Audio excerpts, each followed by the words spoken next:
మొత్తానికి ఈ ఇయర్ లో ఈగర్లీ వెయిట్ చేస్తున్న సూపర్ హీరో ఫిల్మ్ లోనే సూపర్ మ్యాన్ సినిమా మొత్తానికి రిలీజ్ అయిపోయింది. జేమ్స్ గన్ గారు 3D వెర్షన్ చాలా బాగా వచ్చిందని చెప్పారని 3D వెర్షన్ లోనే చూడడం జరిగింది. మరి చూసాక ఈ సినిమా అన్ని టైప్ ఆఫ్ ఆడియన్సెస్ కి లైక్ రెగ్యులర్ ఆడియన్స్ గానీ, మూవీ లవర్స్ గానీ, సూపర్ మ్యాన్ ఫ్యాన్స్ గానీ, DC ఫ్యాన్స్ గానీ, కామిక్ బుక్ లవర్స్ గానీ అండ్ ముఖ్యంగా Jack Schneider man of steel film నచ్చే ఆడియన్స్ కి గానీ ఈ సినిమా ఏ లెవెల్లో కనెక్ట్ అవ్వచ్చు. డిసప్పాయింట్ అవుతారా లేదంటే వాళ్ళు కూడా ఇంప్రెస్ అవుతారా? ఫిల్మ్ లో మిస్టేక్స్ ఏమైనా ఉన్నాయా? ముఖ్యంగా ఫారెన్ లో చాలా మంది డైరెక్ట్ గా క్రిస్టోఫర్ రీవ్స్ తోటి సినిమా కంపేర్ చేస్తున్నారు డేవిడ్ కార్న్స్వెట్. నిజంగా ఆ రేంజ్ లో ఉందా అంటే క్రిస్టోఫర్ రీవ్స్ యొక్క రేంజ్ తెలిసిన వాళ్ళకి షాకింగ్ గా ఉంటుంది.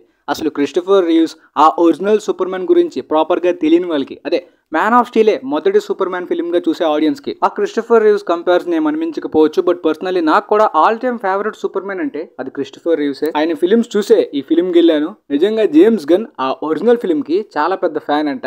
దాంట్లో ఉన్న వైబ్ ని తాడానికి చాలా విధాలుగా చాలా సీన్స్ లో ప్రయత్నించినట్టు క్లియర్ గా తెలుస్తుంది. ఈవెన్ బ్యాక్గ్రౌండ్ స్కోర్ కూడా దానికి ట్రిబ్యూట్ గా ఇవ్వడం, కొన్ని ఎలివేషన్స్ అండ్ ఎమోషనల్ సీన్స్ లో దాన్ని యూజ్ చేయడం, లిటరల్లీ ఆ వైబ్ ని అంటే ఒక స్పూన్ ఫీడ్ తీసుకొని తెచ్చినట్టు ఆ వైబ్ అయితే వచ్చింది కానీ అది వర్క్ అయింది. అంటే ఒక ఫోర్స్డ్ వీక్డ్ స్పూన్ ఫీడింగ్ అనిపించలేదు. చాలా పర్ఫెక్ట్ గా సీన్ లోని పెట్టగలిగారు. అండ్ చాలా మంది ఫారినర్స్ క్రిస్టోఫర్ రీవ్స్ తో కంపేర్ చేయడానికి కూడా మెయిన్ రీజన్ ఏంటో తెలుసా?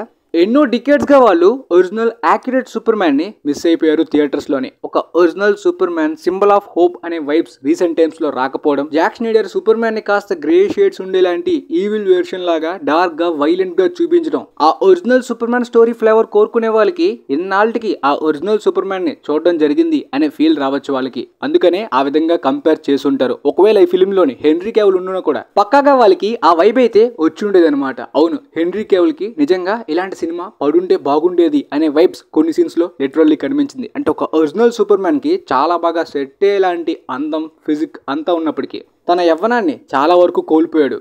సో ఇప్పుడు యంగ్ సూపర్ మ్యాన్ గా సెట్ కాడు. డేవిడ్ కార్న్స్వెట్ హెన్రీ కేవిల్ కన్నా కాస్త పొడుగుగా ఉంటాడు, కానీ ఏజ్ లో చిన్నవాడు. యంగ్ సూపర్ మ్యాన్ గా ఈ silver age comic super man version ని చాలా యాక్యురేట్ పర్ఫార్మెన్స్ ని, అంటే తనకున్న ఆ బ్లూ ఐస్ అనేవి కొన్ని ఫ్రేమ్స్ లోని చాలా యాక్యురేట్ గా సూపర్ మ్యాన్ కి సెట్ అయినట్టు. కాబట్టి ఒరిజినల్ 80s 90s ఆ చిన్నప్పటి నుండి సూపర్ మ్యాన్ ఫిల్మ్స్ చూస్తూ పెరిగే వాళ్ళకి, కామిక్స్ చూస్తూ పెరిగే వాళ్ళకి కంప్లీట్ గా ఈ సూపర్ మ్యాన్ వెర్షన్ గానీ లుక్స్ గానీ బాగా ఇంప్రెస్ అయిపోతారు. కానీ ఓన్లీ జాక్ స్నైడర్, హెన్రీ కేవిల్ యొక్క సూపర్ మ్యానే మొదటిసారి చూసే ఆడియన్స్ కి, అంటే ప్రాపర్ గా సూపర్ మ్యాన్ గురించి ఎలాంటి ఐడియా లేని వాళ్ళకి, ఓన్లీ యాక్షన్ సెట్ పీసెస్ ని, విజువల్స్ ని మాత్రమే ఎక్స్పెక్ట్ చేసే ఆడియన్స్ కి కూడా ఈ ఫిల్మ్ లో అదిరిపోయే impressive action set pieces and visuals ఉన్నాయి.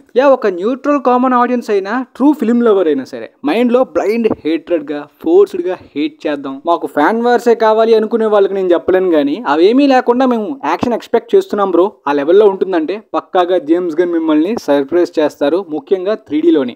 నేనైతే మంచి 3D స్క్రీన్ లో చూసాను. ఇంతకు ముందు జురాసిక్ వరల్డ్ కూడా ఆ స్క్రీన్ లోనే చూసాను. ఆ స్క్రీన్ లో 3D ఫిల్మ్స్ చాలా బాగుంటాయి. సో నా పర్సనల్ గా 3D ఎక్స్పీరియన్స్ అయితే మాత్రం చాలా ఇమ్మర్సివ్ గా ఉంది. సో మంచి 3D స్క్రీన్ ని చూస్ చేసుకోండి. ఫిలిం స్టార్టింగ్ నుండి ఎండింగ్ వరకు చాలా ఇంప్రెస్ అయ్యేలాంటి యాక్షన్ సెట్ పీసెస్ ఉన్నాయి. ముఖ్యంగా ఆ లాంగ్ టేకింగ్ సీక్వెన్సెస్ అంతా కూడా చాలా ఇమ్మర్సివ్ ఎక్స్పీరియన్స్ ఇచ్చింది. అంటే అవంతా కూడా సింగిల్ టేక్ లో తీయలేదు, కానీ ఆ లాంగ్ షాట్స్ అయితే కొన్ని ఉంటాయి. ఈవెన్ జాక్ స్నైడర్ ఫ్యాన్స్ కి నచ్చేలాంటి కొన్ని స్లో మోషన్ సీన్స్ కూడా ఉంటాయి. ఆ స్లో మోషన్ సీన్స్ అనేవి ఓన్లీ ఎలివేషన్స్ కోసం మాత్రమే కాదు, ఒక ఎమోషనల్ యాంగిల్ ని జనరేట్ చేయడానికి వాడుకున్నారు. సూపర్ మ్యాన్ యుద్ధంతో పాటు ప్రాణాలని కాపాడడానికి ఎంత ప్రిఫరెన్స్ ఇస్తాడో అది కేవలం మనుషులకే కాదు, కుక్కలకి, ఉడతలకి కూడా అన్నట్టు కూడా జేమ్స్ గన్ చూపించాడు. అందుకే కొద్దిగా స్పూన్ ఫీడ్ ఇచ్చిన ఫీల్ అయితే నాకు వచ్చిందని చెప్పాను కదా. కానీ అది వర్స్ట్ గా, ఫోర్స్డ్ గా అనిపించలేదు, కన్విన్సింగ్ గానే ఉంది. ఎందుకంటే ఈ సూపర్ మ్యాన్ క్యారెక్టర్ నే ఆ విధంగా ఇంట్రడ్యూస్ చేశారనమాట.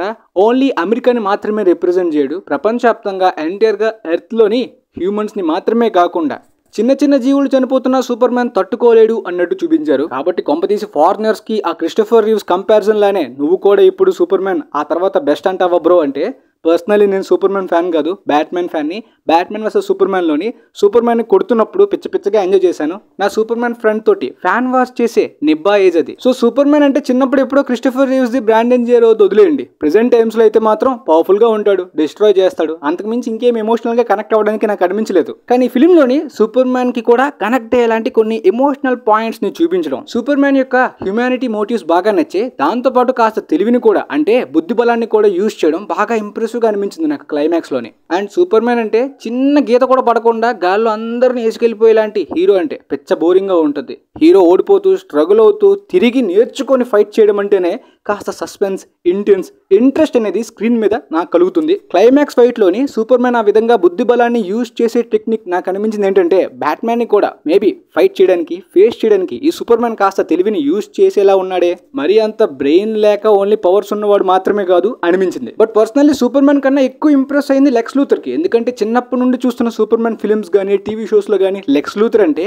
ఒక నార్మల్ ఎనిమీ, విలన్ లానే చూపించారు. కానీ లెక్స్ లూథర్ యొక్క మోటివ్ ఏంటి, తన ప్లాన్ ఏంటి, తను ఎంత తెలివైన వాడు, ఎంత ఈవిల్ గా ఉంటాడు, ఎందుకని లెక్స్ సూపర్ మ్యాన్ ని అంత హేట్ చేస్తాడు, అన్నిసార్లు టార్గెట్ చేస్తాడు, నార్మల్ గా ఒక హ్యూమన్ అయినా సూపర్ మ్యాన్ ని ఎలా లొంగ తీసుకుంటాడు అనేది చాలా కన్విన్సింగ్ గా క్యారెక్టర్ ని డీటెయిలింగ్ గా చూపించారు. అది నికోలస్ హౌల్ట్ యొక్క పర్ఫార్మెన్స్ స్కోప్ అని చెప్పను, క్యారెక్టర్ ని అంత ఇంప్రెసివ్ గా రాసుకున్నారు కాబట్టి అని చెప్తాను. బట్ క్లైమాక్స్ కన్ఫ్రంటేషన్ లోని ఆ క్లోజప్ షాట్ లోని పర్ఫార్మెన్స్ బాగుంటుంది. లాయిస్ లేన్ తోటి కెమిస్ట్రీ, లవ్ స్టోరీ కూడా చాలా బాగా సెట్ అయింది. కానీ ఆమె స్క్రీన్ టైం తక్కువ అనే ఫీలింగ్ వచ్చింది. ఇన్ఫాక్ట్ క్లైవ్ కెంట్ యొక్క స్క్రీన్ టైం కూడా ఫిల్మ్ లో తక్కువ ఉంది.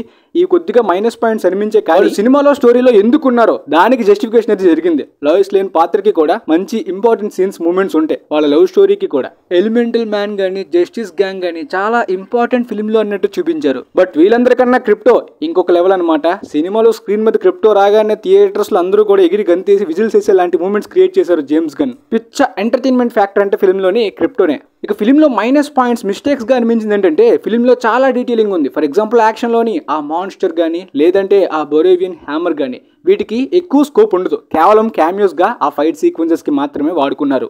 అలానే ఫిల్మ్లోని ఆ పాకెట్ డైమెన్షన్, పాకెట్ యూనివర్స్ లాంటి కాన్సెప్ట్ గురించి కానీ, ఈ మధ్యలో ఇన్వాల్వ్ అయ్యే చాలా మంది క్యారెక్టర్స్ కానీ, లెక్స్ లూథర్ యొక్క పొలిటికల్ ఐడియాలజీ కానీ, ఆ మైండ్ గేమ్ ప్లాన్స్ కానీ రెగ్యులర్ ఆడియన్స్కి కాస్త కాంప్లెక్స్గా కన్ఫ్యూజ్ చేసేలాంటి మూమెంట్స్ ఫిల్మ్లో చాలా డీటెయిలింగ్ ఎక్కువ ఇచ్చారనమాట. ఇది ఫస్ట్ ఫిలిం, ఈ యూనివర్స్ని మొదలు పెట్టబోతున్నారు కాబట్టి ఆ యూనివర్స్లో ఉండే ఎలిమెంట్స్ అన్నీ కూడా జేమ్స్ గన్ చూపించడానికి ఈ ఫిలింలో ప్రయత్నించారు.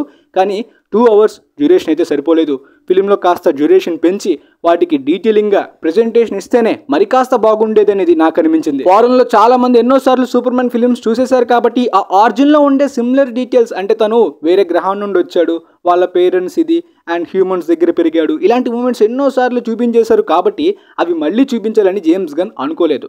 కానీ ఈ మోడర్న్ ఎరాలోని సూపర్ మ్యాన్ గురించి తెలియని వాళ్ళు కూడా చాలా మంది ఉన్నారు, ఇన్ఫాక్ట్ ఇండియాలో కూడా. అలాంటి వాళ్ళకి ఈ ఆరిజిన్ డీటెయిలింగ్ అనేది కంప్లీట్ గా సూపర్ మ్యాన్ గురించి తెలుసుకోవాలనుకుంటే ఈ మ్యాన్ ఆఫ్ స్టీలో లేదంటే ఈ సూపర్ మ్యాన్ చూస్తే సరిపోదు. మీరు పక్కాగా ఓల్డ్ సూపర్ మ్యాన్ ఫిల్మ్స్ ని చూస్తేనే కంప్లీట్ గా సూపర్ మ్యాన్ ఆరిజిన్ తెలుస్తుంది.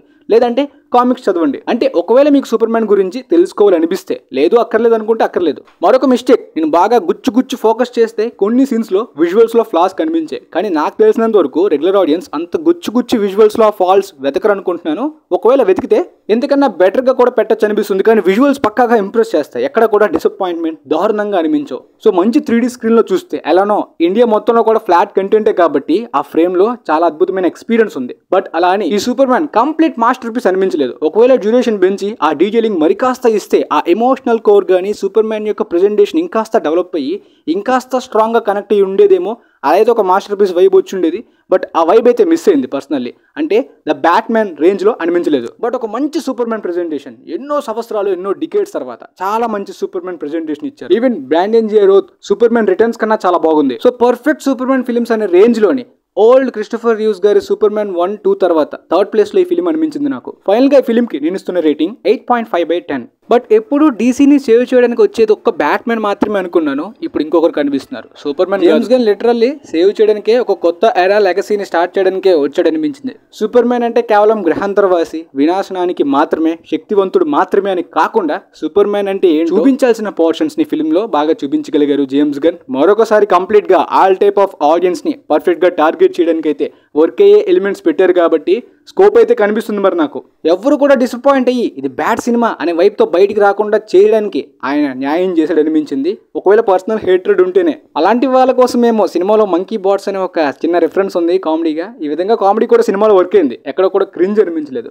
లైక్ పీస్ మేకర్ లో వర్క్ అయినట్టే comedy dialogues and situations work అయ్యాయి అనమాట ఈ సినిమాలో కూడా. తర్వాత ఆ పాకెట్ యూనివర్స్ గురించి, సినిమాలో డౌట్స్ ఉన్న వాటి గురించి కంప్లీట్ గా ఎక్స్ప్లెయిన్ చేయడానికి ప్రయత్నిస్తాను. సో నాకు అనిపించిన ఫ్లాస్ అవే. సో మొత్తానికి మీకైతే క్లియర్ గా నా రివ్యూ అర్థమైంది అనుకుంటున్నాను. And thanks for watching guys.